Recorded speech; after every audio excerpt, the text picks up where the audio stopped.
ശബരിമല യുവതീ പ്രവേശന വിഷയത്തിൽ ഓർഡിനൻസ് ഇറക്കണമെന്ന ആവശ്യത്തിൽ യുഡിഎഫിൽ ഭിന്നത. ശബരിമല വിഷയത്തിൽ കേന്ദ്ര സർക്കാർ ഓർഡിനൻസ് ഇറക്കണമെന്ന വിഷയം യുഡിഎഫ് എംപിമാർ ചർച്ച ചെയ്തിട്ടില്ല എന്ന് കെപിസിസി അധ്യക്ഷൻ മുല്ലപ്പള്ളി രാമചന്ദ്രൻ. ഇക്കാര്യത്തിൽ കേന്ദ്ര നേതൃത്വവുമായി ആലോചന നടത്തി തീരുമാനമെടുക്കാനാകൂ എന്നും മുല്ലപ്പള്ളി രാമചന്ദ്രൻ പറഞ്ഞു. കഴിഞ്ഞ ദിവസം യുഡിഎഫിലെ 7 എംപിമാർ നടത്തിയ പത്രസമ്മേളനത്തിൽ ഓർഡിനൻസ് പുറപ്പെടുവിക്കാനായി പ്രധാനമന്ത്രിയെ കാണാൻ സമയം ചോദിച്ചിരിക്കുകയാണെന്ന് മാധ്യമങ്ങളോട് തന്നെ പറഞ്ഞിരുന്നു. എന്നാൽ എംപി കൂടിയായ കെപിസിസി അധ്യക്ഷൻ മുല്ലപ്പള്ളി രാമചന്ദ്രൻ അറിയാതെയാണ് ഈ നീക്കമുണ്ടായിരിക്കുന്നത്. KPCC working president Kodikunnil Suresh അടക്കം പത്രസമ്മേളനത്തിൽ ഉണ്ടായിരുന്നു. എന്നിട്ടും കെപിസിസി അധ്യക്ഷനെ കാര്യമറിയിച്ചില്ല എന്നത് കോൺഗ്രസിലെ ഭിന്നത എടുത്തുകാണിക്കുന്നു. യുഡിഎഫ് എംപിമാരായ P K Kunhalikutty, Kodikunnil Suresh, N K Premachandran, Anto Antony, Jose K Mani, M K Raghavan എന്നിവരാണ് ശബരിമല വിഷയത്തിൽ ഓർഡിനൻസ് ഇറക്കണമെന്ന് ആവശ്യപ്പെട്ട് പ്രധാനമന്ത്രിയെ കാണുമെന്ന് അറിയിച്ചത്. വേണ്ട കാര്യത്തിൽ അവർ ഓർഡിനൻസ് കൊണ്ടുവരുന്നുണ്ട്. എന്നാൽ ശബരിമലയുടെ കാര്യത്തിലും കൂടി അവർ ഓർഡിനൻസ് കൊണ്ടുവരട്ടെ. ഞങ്ങളേതായാലും ഇത് സംബന്ധിച്ച് ഒരു ജോയിന്റ് ആയിട്ടുള്ള പെറ്റീഷൻ കൊടുക്കാൻ വേണ്ടി ഉദ്ദേശിക്കുന്നുണ്ട്. എന്നാൽ ഇക്കാര്യത്തെക്കുറിച്ച് അറിയില്ലെന്ന് കെപിസിസി അധ്യക്ഷനും എംപിയുമായ മുല്ലപ്പള്ളി രാമചന്ദ്രൻ പറഞ്ഞു. അത് എനിക്ക് കെപിസിസി പ്രസിഡന്റ് എന്ന രൂപത്തിൽ എനിക്ക് അഖിലേന്ത്യാ നേതൃത്വമായിട്ട് ബന്ധപ്പെടണം ആ കാര്യത്തിൽ. അതിപ്പോ കെപിസിസി പ്രസിഡന്റ് എന്ന രൂപത്തിൽ അത് ഞാൻ ആയിട്ട് ബന്ധപ്പെട്ടിട്ടൊന്നല്ല ചർച്ച നടത്തിയിരിക്കുന്നത് കേട്ടോ.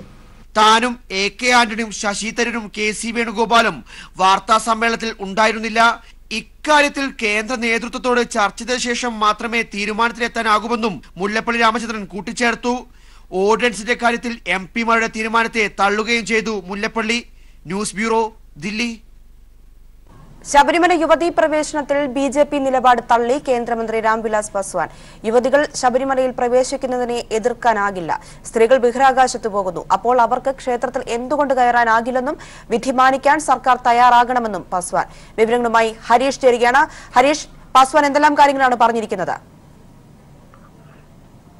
പ്രിയ, കഴിഞ്ഞ ദിവസം അദ്ദേഹം ബീഹാറിൽ വെച്ചാണ് മാധ്യമങ്ങളോട് സംസാരിക്കുന്നത്. അദ്ദേഹം പ്രധാനമായി ചൂണ്ടിക്കാണിച്ചിരുന്ന പ്രധാനപ്പെട്ട കാര്യം, നിലവിൽ ബഹിരാകാശത്തടക്കം ഇന്നത്തെ കാലത്ത് സ്ത്രീകൾ പോകുന്നു. അങ്ങനെ ഉണ്ടാകുമ്പോൾ എന്താണ് ക്ഷേത്രത്തിൽ പ്രവേശനം ലഭിക്കാത്തത്, എന്താണ് ക്ഷേത്രത്തിൽ പ്രവേശിക്കാൻ വേണ്ടി സാധിക്കാത്തത് എന്നുള്ള ചോദ്യങ്ങളാണ് അദ്ദേഹം ചോദിച്ചിരിക്കുന്നത്.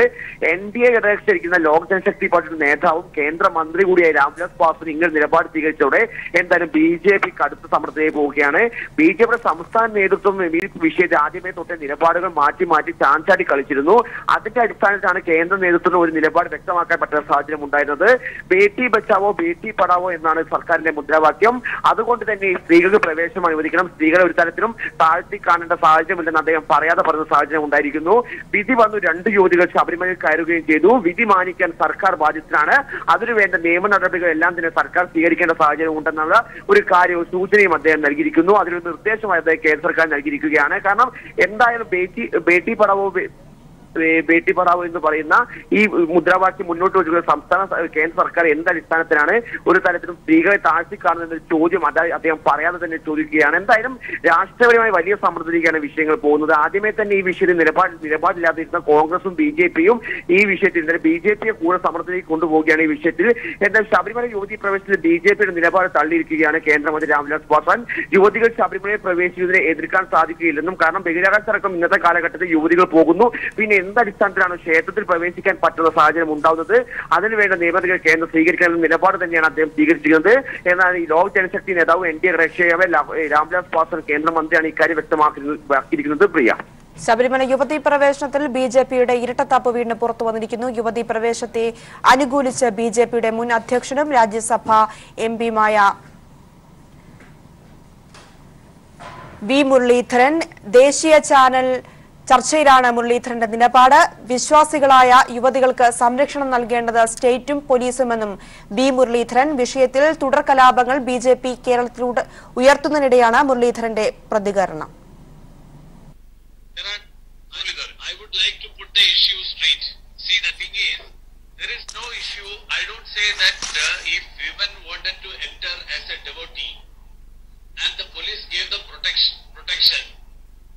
It was the duty of the police, it is the duty of the state.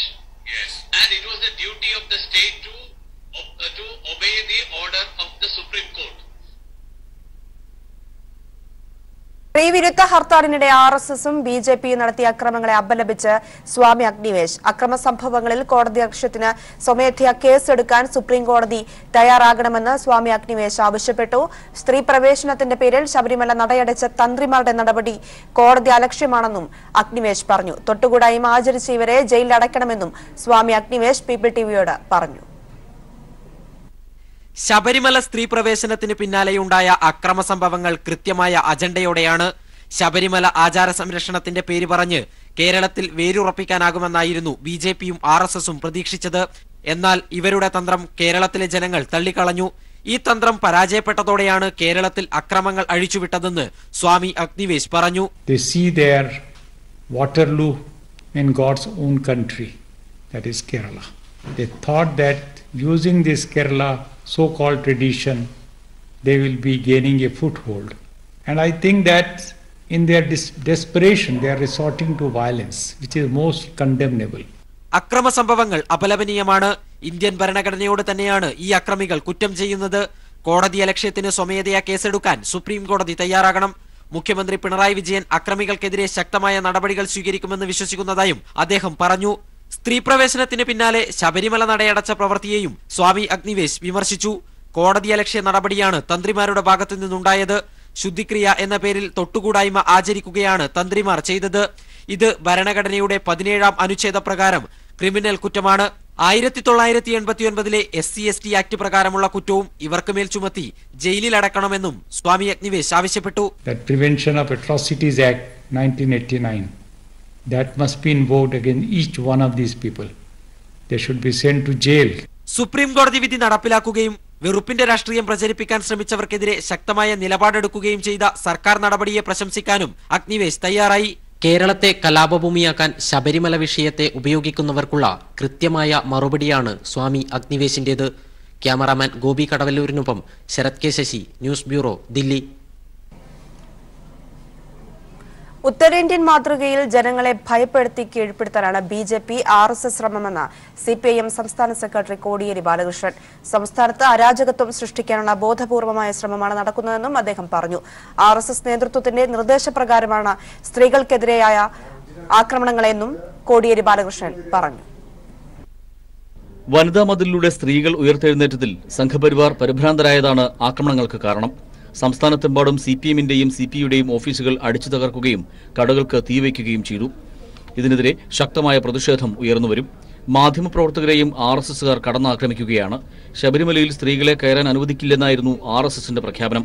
എന്നാൽ അവർ പറയുന്നത് നടപ്പിലാക്കാൻ കഴിയുന്നില്ല. കേരള ജനത ഹർത്താൽ തള്ളിക്കളഞ്ഞിരിക്കുകയാണ്. അക്രമികളെ ഉടൻ അറസ്റ്റ് ചെയ്യണമെന്നും കോടിയേരി ആവശ്യപ്പെട്ടു. സ്ത്രീ സമൂഹത്തിന്റെ ഒരു നവോത്ഥാന ഉയർത്തെഴുന്നേൽപ്പ്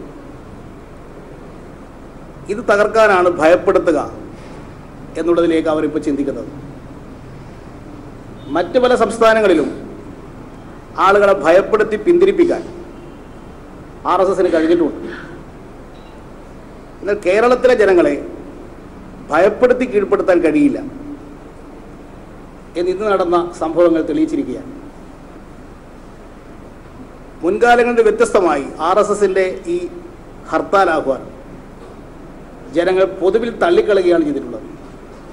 സ്ത്രീകൾ ശബരിമലയിൽ പ്രവേശിച്ചപ്പോൾ നടയടച്ച തന്ത്രിയുടെ നിലപാട് ഭരണഘടനാ വിരുദ്ധമാണ്. സുപ്രീം കോടതി വിധി അംഗീകരിക്കാൻ ഭരണഘടനാ പദവിയിലിരിക്കുന്ന പ്രതിപക്ഷ നേതാവ് തയ്യാറാകുന്നില്ലെന്നും കോടിയേരി പറഞ്ഞു. സ്ത്രീ പ്രവേശന വിഷയത്തിൽ സുപ്രീം കോടതി വിധി മറികടക്കാൻ ഓർഡിനൻസ് കൊണ്ടുവരണമെന്ന UDF MPമാരുടെ നിലപാടിനോട് മുസ്ലിം ലീഗ് യോജിക്കുന്നുണ്ടോ എന്നും കോടിയേരി ചോദിച്ചു. അങ്ങനെ വന്നാൽ അയോധ്യയിലും BJP സർക്കാർ ഓർഡിനൻസ് കൊണ്ടുവന്നാൽ ലീഗിന്റെയും കോൺഗ്രസിന്റെയും നിലപാട് എന്തായിരിക്കുമെന്നും അദ്ദേഹം ചോദിച്ചു. News bureau, Thiruvananthapuram. സ്ത്രീവിരുദ്ധ ഹർത്താലിന്റെ മറവിൽ സംഘപരിവാർ പ്രവർത്തകർ കാസർഗോഡ് ബായാറിൽ ബൈക്ക് യാത്രക്കാരൻ മൂസക്കുഞ്ഞിയെ വളഞ്ഞിട്ട് മൃഗീയമായി ആക്രമിക്കുന്നതിന്റെ ദൃശ്യങ്ങൾ പീപ്പിൾ ടിവിക്ക് ലഭിച്ചു. അതീവ ഗുരുതര നിലയിൽ മൂസക്കുഞ്ഞിയെ മംഗളൂരുവിലെ ആശുപത്രിയിൽ പ്രവേശിപ്പിച്ചു. പൈക്കയിൽ CPIM പ്രവർത്തകൻ അച്യുതനെ ഹർത്താലനുകൂലികൾ മൃഗീയമായി ആക്രമിച്ചത് വീട് വളഞ്ഞാണ്. കാസർഗോഡ് ബായാറിൽ ബൈക്കിൽ യാത്ര ചെയ്യുകയായിരുന്ന മൂസക്കുഞ്ഞി എന്ന കരീമിനെ സംഘപരിവാർ പ്രവർത്തകർ വളഞ്ഞിട്ടാക്രമിക്കുകയായിരുന്നു. കൈകളിൽ വടികളും മാരകായുധങ്ങളുമായി റോഡിലൂടെ സംഘമായി നീങ്ങുമ്പോഴാണ് RSS BJP പ്രവർത്തകരുടെ മുന്നിൽ കരീം എത്തിപ്പെട്ടത്. തുടർന്ന് കരീമിനെ സംഘം വളഞ്ഞിട്ടാക്രമിക്കുന്ന വിദൂര ദൃശ്യങ്ങൾ CCTVയിൽ ലഭ്യമായി. അക്രമികളെ CCTV ദൃശ്യങ്ങളിൽ നിന്ന് വ്യക്തമാണ്. തലയ്ക്ക് ഗുരുതരമായി പരിക്കേറ്റ കരീമിനെ മംഗളൂരുവിലെ സ്വകാര്യ ആശുപത്രിയിൽ നാട്ടുകാർ ഉടൻ എത്തിച്ചതിനാൽ ജീവൻ രക്ഷിക്കാനായി പൈക്ക മാളങ്കയിലെ CPIM പ്രവർത്തകൻ അച്യുതനെ വീട് വളഞ്ഞാണ് RSS BJP പ്രവർത്തകർ ഭീകരമായി മർദ്ദിച്ചത്. അച്യുതന്റെ കൈയൊടിഞ്ഞു, ശരീരമാസകലം പരിക്കുണ്ട്. അച്യുതനെ EK നായനാർ സഹകരണ ആശുപത്രിയിൽ പ്രവേശിപ്പിച്ചു. പ്രകോപനങ്ങളൊന്നുമില്ലാതെയായിരുന്നു അച്യുതനെ ആക്രമിച്ചത്. 100-100ഓളം ആൾക്കാർ മാളങ്കൈ പ്രദേശത്ത് നിന്ന് സംഘടിച്ച് കത്തിയും വടിയും കുപ്പിച്ചില്ല് തുടങ്ങിയ ആയുധങ്ങളുമായി സംഘടിച്ച് വരുന്ന വഴിയിലാണ് ഈ അച്യുതൻ എന്ന് പറയുന്ന ആളുടെ വീട്ടിൽ കയറിയിട്ട് ആദ്യത്തെ അടി വടി കൊണ്ട് ഈ കൃഷ്ണൻ എന്ന് പറയുന്ന ആളാണ് ആദ്യം അടിക്കുന്നത്. അടിച്ച ഉടനെ ഇയാള് അവിടെ തന്നെ വീണ് ബോധമില്ലാതെ വീഴുന്ന ഒരു അവസ്ഥയുണ്ടായത്. വീടുകൾ, വ്യാപാര സ്ഥാപനങ്ങൾ, പാർട്ടി ഓഫീസുകൾ, വാഹനങ്ങൾ എന്നിവയ്ക്കു നേരെയും ആക്രമണമുണ്ടായി. CPIMന്റെയും മറ്റ് സംഘടനകളുടെയും കൊടികളും പ്രചാരണ ബോർഡുകളും നശിപ്പിച്ചു. സംഘപരിവാർ പ്രകടനത്തിൽ പോലീസിന് നേരെയും ആക്രമണമുണ്ടായി. News bureau, Kasaragod. CPIM നേതാവിനെയും CITU പ്രവർത്തകനെയും കൊലപ്പെടുത്താൻ RSS ശ്രമം. CPIM പുതുപ്പള്ളി ഏരിയ കമ്മിറ്റി അംഗവും പനച്ചിക്കാട് സർവീസ് സഹകരണ ബാങ്ക് പ്രസിഡന്റുമായ PK മോഹനനാണ് RSS ആക്രമണത്തിൽ തലയ്ക്ക് ഗുരുതരമായി പരിക്കേറ്റത്. കമ്പിവടിക്ക് തലക്കടിയേറ്റ മോഹനൻ കോട്ടയം മെഡിക്കൽ കോളേജ് ആശുപത്രിയിൽ ചികിത്സയിലാണ്. സ്ത്രീവിരുദ്ധ ഹർത്താലിന്റെ മറവിൽ അഴിഞ്ഞാടിയ BJP RSS അക്രമി സംഘം പനിച്ചിക്കാട് പരുത്തുംപാറ കവലയിൽ CPIMന്റെ കൊടിയും ഫ്ലക്സ് ബോർഡുകളും കൊടിമരവും നശിപ്പിച്ചിരുന്നു. ഇതിൽ പ്രതിഷേധിച്ച് CPIM പ്രവർത്തകർ നടത്തിയ പ്രകടനത്തിന് നേരെ RSS ആക്രമണം നടത്തുകയായിരുന്നു. PK മോഹനെയും അജിത്തിനെയും വളഞ്ഞിട്ട് ആക്രമിച്ചു. മോഹനന്റെ തലപൊട്ടി ചോര ഒഴുകുമ്പോഴും മർദ്ദനം തുടർന്നു. കൈകൾക്കും കാലുകൾക്കും മർദ്ദനത്തിൽ പരിക്കേറ്റിട്ടുണ്ട്. മർദ്ദനമേറ്റ അജിത്ത് അബോധാവസ്ഥയിലാണ്. CPIM ജില്ലാ സെക്രട്ടറി VN വാസവൻ അക്രമത്തെ അപലപിച്ചു. ഈ സംഭവങ്ങൾ അങ്ങേയറ്റം പ്രതിഷേധാർഹമാണ്. പ്രതിഷേധ പ്രകടനങ്ങളും യോഗങ്ങളും ജില്ലയിലൊട്ടാകെ ഈ സംഭവത്തിൽ പ്രതിഷേധിച്ചുകൊണ്ട് ഇന്നും നാളെയും നടത്താനായിട്ട് പറഞ്ഞിരുന്നു. ശക്തമായ നടപടി സ്വീകരിക്കണമെന്ന് ഞങ്ങൾ അധികൃതരോട് ആവശ്യപ്പെട്ടിട്ടുണ്ട്. ചോഴിയക്കാട് സ്വദേശികളായ മനു, സന്തോഷ് എന്നീ RSS പ്രവർത്തകരുടെ നേതൃത്വത്തിലായിരുന്നു മർദ്ദനം. ഇവർക്കെതിരെ കേസെടുക്കണമെന്നും CPIM ആവശ്യപ്പെട്ടു. News bureau, Kottayam. തിരുവനന്തപുരം നരുവാമൂട്ടിൽ CPIM പ്രകടനത്തിന് നേരെ RSS ബോംബാക്രമണം. ആക്രമണത്തിൽ SFI മുൻ സംസ്ഥാന കമ്മിറ്റി അംഗം ആകാശ് കൃഷ്ണയുടെ കൈപ്പത്തിക്ക് ഗുരുതര പരിക്ക്. 10ഓളം DYFI CPIM പ്രവർത്തകർക്കും പരിക്ക്. വൈകിട്ട് 6:30യോടെ ഇടവക്കോട് വെച്ചാണ് സംഭവമുണ്ടായത്.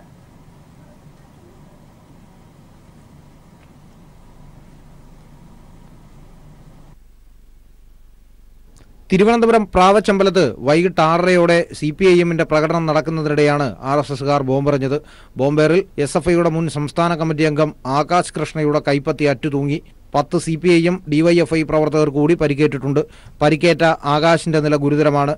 പ്രവർത്തകരുടെ നേരെ വന്ന ബോംബ് കൈകൊണ്ട് തട്ടിമാറ്റാൻ ശ്രമിക്കുന്നതിനിടെയാണ് ആകാശിന് പരിക്കേറ്റത്. ആകാശിനെ തിരുവനന്തപുരത്തെ സ്വകാര്യ ആശുപത്രിയിൽ അടിയന്തര ശസ്ത്രക്രിയയ്ക്ക് വിധേയനാക്കി. ബുധനാഴ്ച രാത്രി നേമം പ്രാവച്ചമ്പലം ഭാഗത്ത് വ്യാപകമായി CPIMന്റെ പ്രചരണ ബോർഡുകളും കൊടികളും നശിപ്പിച്ചിരുന്നു. ഇതിൽ പ്രതിഷേധിച്ച് നരുവാമൂട്ട് നിന്നും പ്രാവച്ചമ്പലത്തേക്ക് നടത്തിയ പ്രകടനത്തിലാണ് ഇടവക്കോട് വെച്ച് RSS പ്രവർത്തകർ ബോംബെറിഞ്ഞത്. തിരുവനന്തപുരത്ത് CPIMന് നേരെ RSSകാർ ആക്രമണം അഴിച്ചുവിടുകയാണെന്ന് ജില്ലാ സെക്രട്ടറി ആനാവൂർ നാഗപ്പൻ പറഞ്ഞു. 8 പേരാണ് ഇവിടെ ആശുപത്രിയിൽ കിടന്നത്. ഒരാൾ കിംസിലാണ്. ഗുരുതരമായൊരവസ്ഥയിലേക്കാണ് ജില്ല പോകുന്നത്. സമാധാനം സ്ഥാപിക്കാൻ പോലീസ് കർശനമായ നിലപാട് സ്വീകരിക്കണം എന്നാണ് പറയാനുള്ളത്. കുറ്റവാളികൾ ആരായാലും അവരെ കർശനമായി കൈകാര്യം ചെയ്യാൻ നിയമത്തിന് മുമ്പിൽ കൊണ്ടുവരാനുള്ള നടപടി പോലീസ് അടിയന്തരമായി സ്വീകരിച്ചില്ലെങ്കിൽ കൈവിട്ടു പോകുന്നൊരവസ്ഥയിലേക്കാണ് തിരുവനന്തപുരത്ത് RSS പ്ലാൻ ചെയ്ത് മുമ്പോട്ട് കൊണ്ടുപോകുന്നത്. തിരുമല കുണ്ടവൻ കടവിൽ CPIMന്റെ കൊടിമരം തകർത്ത സംഭവവുമായി ബന്ധപ്പെട്ട് 2 RSS പ്രവർത്തകർ പിടിയിലായി. തടിയൻകുമാർ, രാജേഷ് എന്നിവരെയാണ് പൂജപ്പുര പോലീസ് പിടികൂടിയത്. നെടുമങ്ങാട്ടും മലയങ്കീഴും നേരത്തെ RSS പ്രവർത്തകർ അക്രമം അഴിച്ചുവിട്ടിരുന്നു. News bureau, Thiruvananthapuram. സംഘപരിവാർ ഹർത്താലിന്റെ മറവിൽ നടത്തിയ ആക്രമണത്തെ തുടർന്ന് എറണാകുളം ജില്ലയിൽ അറസ്റ്റ് തുടരുന്നു. ഇതുവരെ 350ഓളം പേരെയാണ് വിവിധയിടങ്ങളിൽ നിന്നായി അറസ്റ്റ് ചെയ്തത്. അക്രമികളുടെ പട്ടിക തയ്യാറാക്കിയ പോലീസ് കൂടുതൽ അറസ്റ്റ് ഉണ്ടാകുമെന്നും അറിയിച്ചു. എറണാകുളം റൂറൽ ജില്ലയിലാണ് ഏറ്റവും കൂടുതൽ കേസ് രജിസ്റ്റർ ചെയ്തിരിക്കുന്നത്.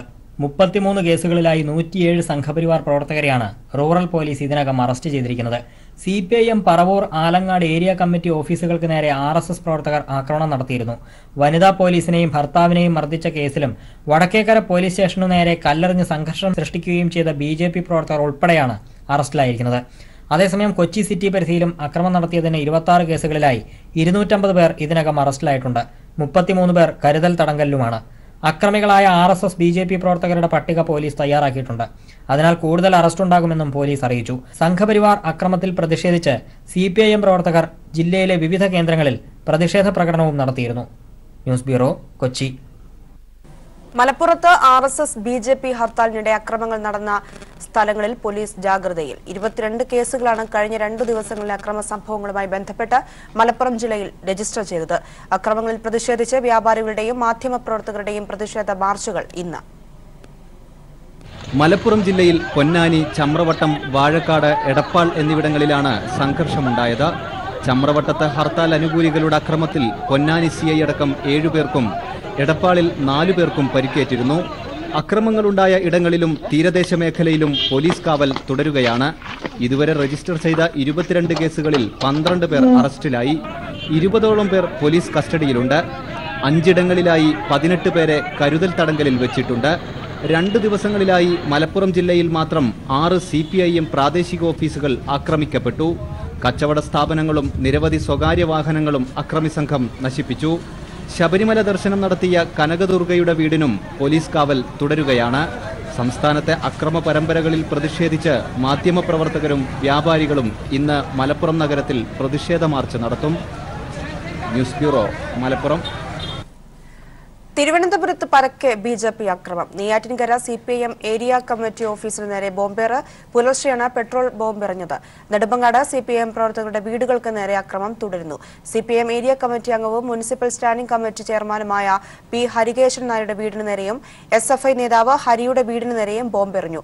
കരിപ്പൂർ ബ്രാഞ്ച് സെക്രട്ടറി പ്രമോദിന്റെ വീട് അടിച്ചു തകർത്തു. ഇതിനിടെ മലയിൻകീഴിൽ RSS അനുകൂല മാനേജ്മെന്റിന്റെ സ്കൂളിൽ നിന്ന് ബോംബുകൾ പിടിച്ചെടുത്തു. വിവരങ്ങളുമായി ജീവൻ ചേരുകയാണ്. ജീവൻ, തിരുവനന്തപുരം ജില്ലയിൽ പരക്കെ അക്രമങ്ങൾ സംഭവിച്ചുകൊണ്ടിരിക്കുന്നു. അക്രമങ്ങൾ അഴിച്ചുവിട്ടുകൊണ്ടിരിക്കുകയാണ് സംഘപരിവാർ BJP പ്രവർത്തകർ. അവസാനമായി ഒരു സ്കൂളിൽ നിന്നും ബോംബുകൾ പിടിച്ചെടുത്തിരിക്കുന്നു എന്ന ഞെട്ടിക്കുന്ന വിവരം ലഭിക്കുന്നു. എന്താണ് ഇതിന്റെ കൂടുതൽ വിവരങ്ങൾ? പ്രിയ, ഇന്നലെ തിരുവനന്തപുരം ജില്ലയിൽ വലിയ തോതിലുള്ള ആക്രമണ പരമ്പരകളാണ് RSS സംഘപരിവാർ സംഘടനകൾ നടത്തിക്കൊണ്ടിരിക്കുന്നത്. ഇന്നലെ രാത്രി വലിയ തോതിലുള്ള അക്രമമാണ് RSS അഴിച്ചുവിട്ടത്. ഇതിന്റെ പശ്ചാത്തലത്തിൽ ഇപ്പോൾ ഇന്നലെ സംഘർഷം നടന്ന മലയൻകീഴ് ഭാഗത്ത് പോലീസിന്റെ റെയ്ഡ് ഉണ്ടായിരുന്നു. മലയൻകീഴ് സരസ്വതി വിദ്യാലയം, അതായത് RSSന്റെ അനുകൂല മാനേജ്മെന്റ് ആണ്. ആ സരസ്വതി വിദ്യാലയത്തിൽ നിന്നും 3 ബോംബുകൾ ഇപ്പോൾ കണ്ടെത്തിയിരിക്കുകയാണ്.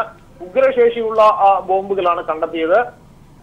പോലീസിന്റെ സ്പെഷ്യൽ സ്ക്വാഡാണ് ഇത് സംബന്ധിച്ച് ഇന്നലെ ഓപ്പറേഷൻ ഒരു സ്പെഷ്യൽ ഡ്രൈവ് പോലീസ് നടത്തിയിരുന്നു. അതിന്റെ ഭാഗമായി പോലീസ് നടത്തിയ സ്പെഷ്യൽ ഡ്രൈവിന്റെ ഭാഗമായിട്ടാണ് ഈ ബോംബുകൾ കണ്ടെത്തിയത്. അതിപ്പോൾ മലയൻകീഴ് പോലീസ് സ്റ്റേഷനിൽ ഈ ബോംബുകൾ സൂക്ഷിച്ചിരിക്കുകയാണ്. മറ്റൊരു പ്രധാനപ്പെട്ട സംഭവം ഉണ്ടായിരിക്കുന്നത് ഇന്ന് പുലർച്ചയോടുകൂടി CPIM നെയ്യാറ്റിൻകര ഏരിയ കമ്മിറ്റി ഓഫീസിന് നേരെ പെട്രോൾ ബോംബ് എറിഞ്ഞു. ബൈക്കിലെത്തിയ സംഘമാണ് പെട്രോൾ ബോംബ് എറിഞ്ഞത്. പുലർച്ചെയായിരുന്നു സംഭവം ഉണ്ടായത്. പ്രതികളെ പിടികൂടുന്നതിനായി പോലീസ് ഇപ്പോൾ ശ്രമം നടത്തുകയാണ്.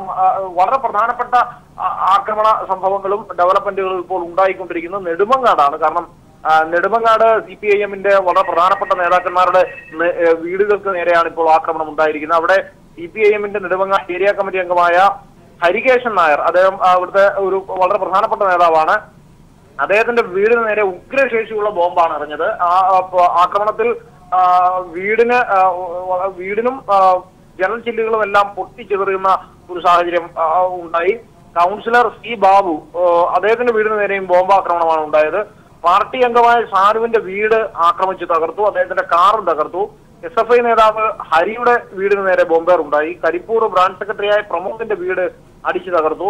അങ്ങനെ നെടുമങ്ങാട് പ്രത്യേകിച്ച് ഇന്നലെ ഒരു റൂറൽ SPയുടെ സാന്നിധ്യത്തിൽ ഒരു എഗ്രിമെന്റിന്റെ അടിസ്ഥാനത്തിൽ ഇനി ആക്രമണങ്ങൾ ഉണ്ടാവില്ല എന്ന് പരസ്പരം RSSും CPIMും തമ്മിൽ ഒരു കരാറിൽ ഏർപ്പെട്ടതാണ്. പക്ഷേ കരാറിൽ ഏർപ്പെട്ടതിന്റെ മഷിത്തങ്ങ് മുമ്പാണ് നെടുമങ്ങാട് വീണ്ടും ആക്രമണ പരമ്പര ഏകപക്ഷീയമായി RSS ആരംഭിച്ചിരിക്കുന്നത് എന്നതാണ് ഇതിന്റെ ഒരു വസ്തുത. എന്തായാലും ബോംബുകൾ പിടികൂടുന്നു, നിരന്തരമായ ആക്രമണങ്ങൾ തിരുവനന്തപുരത്ത് നടക്കുന്നു എന്നതാണ് നമുക്കിപ്പോൾ ഈ മണിക്കൂറിൽ റിപ്പോർട്ട് ചെയ്യാൻ കഴിയുന്ന ഏറ്റവും പ്രധാനപ്പെട്ട കാര്യം.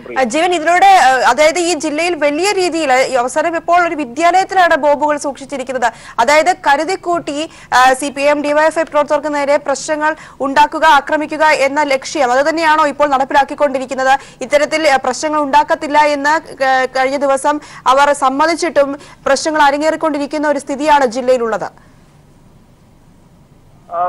വാക്കുകൾ സാധാരണഗതിയിൽ ഒരു സംഘർഷം ഉണ്ടാകുന്ന ഘട്ടത്തിൽ രാഷ്ട്രീയ പാർട്ടികളുടെ നേതൃത്വം ഇടപെട്ടുകൊണ്ട് പോലീസിന് നൽകുന്ന വാക്കുകൾ ഒരു ജെന്റിൽമാൻ എഗ്രിമെന്റ് ആയിട്ടാണ് പൊതുവിൽ കണക്കാക്കപ്പെടുന്നത്. സാധാരണ അങ്ങനെ ഒരു വാക്ക് കൊടുത്തു കഴിഞ്ഞാൽ ആക്രമണങ്ങൾ പിന്നെ അവസാനിക്കുകയാണ് പതിവ്. പക്ഷേ നെടുമങ്ങാട് ഉയർന്ന പോലീസ് ഉദ്യോഗസ്ഥരുടെ സാന്നിധ്യത്തിൽ ഉണ്ടാക്കിയ ആ കരാർ പാലിക്കാൻ, അല്ലെങ്കിൽ അവരുടെ നേതൃത്വം ഉണ്ടാക്കിയ കരാർ പാലിക്കാൻ അവർ തയ്യാറല്ല എന്നതാണ് ഇതിൽ ഏറ്റവും പ്രധാനപ്പെട്ട കാര്യം.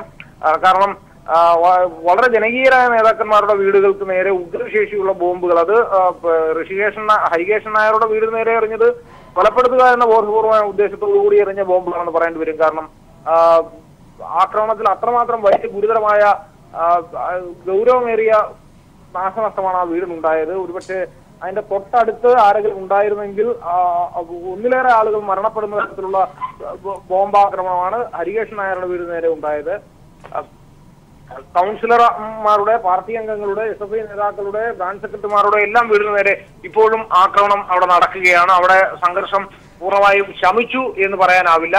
അത് പറയുന്ന ഘട്ടത്തിലാണ് മലയൻകീഴ് ബോംബുകൾ പിടികൂടുന്നത്. നെയ്യാറ്റിൻകരയിലെ CPIM ഏരിയ കമ്മിറ്റി ഓഫീസിന് നേരെ വീണ്ടും ബോംബാക്രമണം ഉണ്ടാവുന്നു. ഇന്നലെ നരുവാമൂട് ഭാഗത്ത് SFIയുടെ മുൻ സംസ്ഥാന കമ്മിറ്റി അംഗമായ ആകാശ് കൃഷ്ണയ്ക്ക് നേരെ ബോംബേർ ഉണ്ടായി. പ്രകടനത്തിന് നേരെയായിരുന്നു ബോംബേർ ഉണ്ടായത്. കൈകൊണ്ട് ആ ബോംബ് തട്ടിമാറ്റാൻ ശ്രമിക്കുന്നതിനിടെ കൈപ്പത്തി ചിഹ്നിച്ചിതറുന്ന സാഹചര്യമുണ്ട്. ഇപ്പോഴും അദ്ദേഹം ഗുരുതരാവസ്ഥയിലാണ്. നെടുമങ്ങാട് SI ആയിരുന്ന സതീഷ് ഗോപിയുടെ കൈ തല്ലിയൊടിച്ചു. അങ്ങനെ നിരവധിയാവുന്ന അക്രമങ്ങൾ ജില്ലയുടെ വിവിധ പ്രദേശങ്ങളിൽ ഇന്നലെ നടക്കുന്നു. അതിന്റെ തുടർച്ചയായി ഇന്ന് പുലർച്ചെ നടക്കുന്നു, ഇന്ന് രാവിലെ നടക്കുന്നു. തീർച്ചയായും ഈ കൊലക്കത്തി താഴെ വെക്കാൻ അക്രമകാരികൾ തയ്യാറല്ല എന്നതാണ് ഇതിന്റെ പൊതുവായ ഒരു സൂചന. തിരുവനന്തപുരം ജില്ലയിൽ വ്യാപക അക്രമങ്ങളാണ് ഇപ്പോഴും നടന്നുകൊണ്ടിരിക്കുന്നത്. മലയൻകീഴും നെടുമങ്ങാടുമൊക്കെ CPIM പ്രവർത്തകരുടെ വീടുകൾക്ക് നേരെ ആക്രമണം ഉണ്ടായിരിക്കുന്നു. പെട്രോൾ ബോംബ് എറിഞ്ഞിരിക്കുകയാണ്. ഒപ്പം തന്നെ RSS അനുകൂല മാനേജ്മെന്റിന്റെ സ്കൂളിൽ നിന്ന് ബോംബുകൾ പിടിച്ചെടുത്തിരിക്കുകയാണ്. സരസ്വതി വിദ്യാലയത്തിൽ നിന്നാണ് ബോംബുകൾ പിടിച്ചെടുത്തത്. വിവരങ്ങളാണ് ജീവൻ നൽകിയത്. UDFന്റെ വ്യാജ പ്രചരണത്തിനെതിരെ പ്രതിഷേധവുമായി പത്താമുട്ടം മുട്ടുചിറ നിവാസികൾ. DYFI അതിക്രമം ഭയന്ന് പത്താമുട്ടം പള്ളിയിൽ 6 കുടുംബങ്ങൾ കുടുങ്ങിക്കിടക്കുന്നുവെന്ന വ്യാജ പ്രചരണമാണ് UDF നിരന്തരം നടത്തുന്നത്. UDFന്റേത് കള്ളപ്രചരണമാണെന്നും രാഷ്ട്രീയ മുതലെടുപ്പിനുള്ള നീക്കമാണെന്നും ആരോപിച്ച് നാട്ടുകാർ രംഗത്തെത്തി. ഡിസംബർ 23-ന് CSDS നേതാവ് ജോൺസന്റെ നേതൃത്വത്തിലിറങ്ങിയ കരോൾ സംഘം പ്രദേശത്തെ 7 യുവാക്കളെ അതിക്രൂരമായി മർദ്ദിച്ചിരുന്നു. മർദ്ദനമേറ്റവർ ആശുപത്രിയിൽ പോയതറിഞ്ഞ ഗായിക സംഘത്തിലെ അക്രമികൾ പള്ളി ആക്രമിച്ച ശേഷം അത് DYFIക്കാരാണെന്ന് പ്രചരിപ്പിക്കുകയായിരുന്നു. ഉമ്മൻചാണ്ടി, രമേശ് ചെന്നിത്തല, തിരുവഞ്ചൂർ രാധാകൃഷ്ണൻ തുടങ്ങിയ നേതാക്കൾ നേരിട്ടെത്തി നുണപ്രചരണത്തിന് നേതൃത്വം നൽകി. ആക്രമണം ഭയന്ന് പള്ളിയിൽ 6 കുടുംബങ്ങൾ കുടുങ്ങിക്കിടക്കുകയാണെന്ന വ്യാജ പ്രചരണമാണ് UDF നിരന്തരം നടത്തിയത്. എന്നാൽ കൈരളി വാർത്താ സംഘം എത്തുമ്പോൾ പള്ളിക്കുള്ളിൽ ആരുമുണ്ടായിരുന്നില്ല. പക്ഷേ കുടുങ്ങിക്കിടക്കുന്നയാൾ നാട്ടുകാർക്കിടയിലൂടെ പള്ളിയിലേക്ക് പോകുന്നതും കാണാനായി. മുൻകൂട്ടി അറിയിച്ച് UDF നേതാക്കന്മാരെത്തുമ്പോൾ മാത്രമാണ് 6 കുടുംബങ്ങൾ പള്ളിയിൽ എത്തുന്നുവെന്നതാണ് യാഥാർത്ഥ്യം. ഇന്നും പത്രം എടുക്കുമ്പോൾ എന്നും ഇത് തന്നെ വാർത്ത. പീഡിപ്പിച്ചു, 7 പേര് കൂടി അവരുടെ സെക്രട്ടറിയുടെ മകളെ പീഡിപ്പിച്ചു, ഭാര്യയെ പീഡിപ്പിച്ചു, പുറത്തോട്ടിറങ്ങാമല്ല, പള്ളി കുടുങ്ങിക്കിടക്കുവാന്ന് പറഞ്ഞ് അതൊരു ബഹളം. ഇതാരെ കുടുങ്ങി? ഇതൊന്നുമില്ല, ഇതെല്ലാം കള്ളവ ഇവർ പറയുന്നത് മൊത്തം. നിമിഷ നേരം കൊണ്ട് ആ കൊച്ചുങ്ങളെല്ലാം അവന്മാർ അടിച്ച് അവിടെ നിന്ന് വഴിയെ ഓടിക്കുമായിരുന്നു. കമ്പിവടിയും അവർ കയ്യിലുണ്ടായിരുന്ന ഒത്തിരി സാധനങ്ങളുണ്ടായിരുന്നു അവരുടെ കയ്യിൽ. വിവിധ മാധ്യമങ്ങളിലും ജനങ്ങളിവിടെ കുടുങ്ങിക്കിടക്കുന്നു പറഞ്ഞ് കള്ളപ്രചരണം നടത്തുകയാണ്. മുട്ടുചിറ സന്ദർശിച്ച പ്രതിപക്ഷ നേതാവിനോട് നാട്ടുകാർ കാര്യങ്ങൾ പറയാൻ ശ്രമിച്ചെങ്കിലും അത് കേൾക്കാൻ അദ്ദേഹം തയ്യാറായില്ല. ബഹുമാനപ്പെട്ട രമേശ് ചെന്നിത്തല വന്നിരുന്നു. ഞങ്ങൾ ഒരു നിവേദനം സമർപ്പിച്ചു. പക്ഷെ ഞങ്ങൾ പറയുന്ന ഒരു വാക്ക് പോലും കേൾക്കുവാൻ അദ്ദേഹം തയ്യാറായില്ല. യാഥാർത്ഥ്യം മറച്ചുവെച്ച് വ്യാജവാർത്തകളിലൂടെ അപമാനിക്കാനുള്ള ശ്രമം അവസാനിപ്പിച്ചില്ലെങ്കിൽ പ്രതിഷേധവുമായി രംഗത്തിറങ്ങാനാണ് പാത്താമുട്ടം മുട്ടുചിറ കോളനിയിലെ അമ്മമാരുടെയും സഹോദരിമാരുടെയും തീരുമാനം. News bureau, Kottayam. Kairali TV Malabar മേഖല ചീഫ് PV കുട്ടൻ എഴുതിയ പടവിറങ്ങി അഞ്ചനപ്പുഴയിലേക്ക് പുസ്തകത്തിന്റെ പ്രകാശനം ഇന്ന് വൈകുന്നേരം 4 മണിക്ക് കണ്ണൂർ മാതമംഗലത്ത് നടക്കും. ജോൺ ബ്രിട്ടാസ് പ്രകാശന കർമ്മം നിർവഹിക്കും. TV രാജേഷ് MLA പുസ്തകത്തിന്റെ ആദ്യ കോപ്പി ഏറ്റുവാങ്ങും. CPIM കണ്ണൂർ ജില്ലാ സെക്രട്ടറി പി ജയരാജൻ, കവി രാവുണ്ണി തുടങ്ങിയവർ പ്രകാശന ചടങ്ങിൽ പങ്കെടുക്കും. എ മുകുന്ദനാണ് പുസ്തകത്തിന് അവതാരിക എഴുതിയത്.